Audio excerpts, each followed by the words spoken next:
Today is the feast of St. Andrew the Apostle.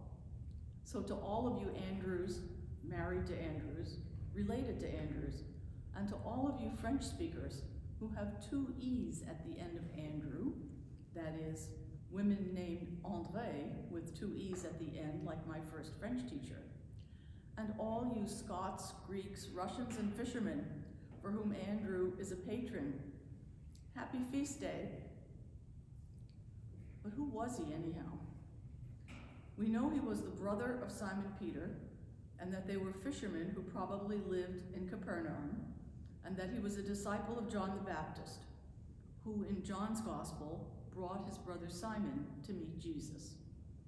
With Philip, he is one of two apostles with Greek names, and his name means manly, and he may have served as some sort of liaison with Greeks in the area.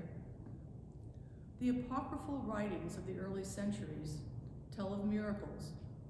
Other writings tell of his crucifixion on an X-shaped cross, which of course is known now as the cross of St. Andrew.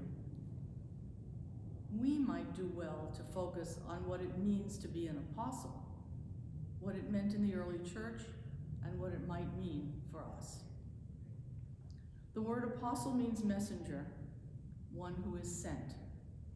That certainly defines the 12 apostles who were sent by Jesus to proclaim the good news of the inbreaking of the reign of God among them. They had to be, we learn in the book of Acts, men who had personally known Jesus. This is what made their teaching authentic to those who heard them. Obviously, there were 12 to recall the 12 tribes of Israel, and that is why Judas had to be replaced to make 12 again, and to emphasize continuity with Judaism. Today's first reading is from the 13th apostle, the one born out of time, as he said, and that of course is Paul, the apostle to the Gentiles. And what Paul tells us in this passage from Romans is central to what it means to be an apostle. How can they believe in him of whom they have not heard? And how can they hear without someone to preach? And how can people preach unless they are sent?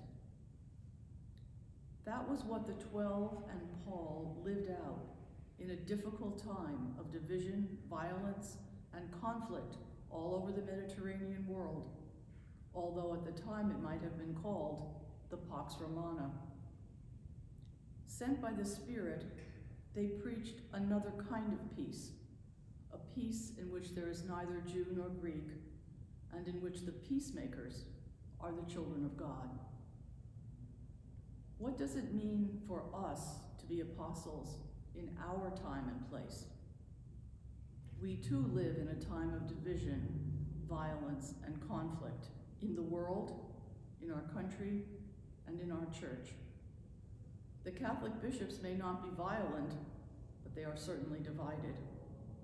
And American Catholics are divided along any spectrum you might choose, theological, social, or political. So what's an apostle to do? Because if an apostle is a messenger of the good news of the inbreaking of God's reign of peace and justice, we are, in the words of Paul, all messengers, all sent, all apostles. Like the apostles, we too have known Jesus, both indirectly through the example of others, like the Jesuit martyrs of El Salvador and the church women whose martyrdoms we commemorate in these days. Apostles all of God's reign of peace and justice. And we have known him directly in prayer and sacramentally, both individually and as a community. In the words of Paul VI, if you want peace, work for justice. It's not really necessary to provide a list of how to do it. We each know what we need to do in our professional and personal lives as women and men who claim to know Jesus, to be the apostles of peace, which we are called to be.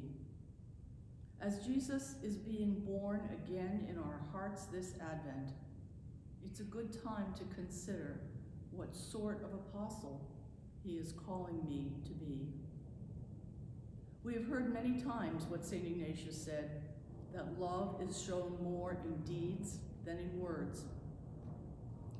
These words attributed to St. Francis of Assisi are even more direct.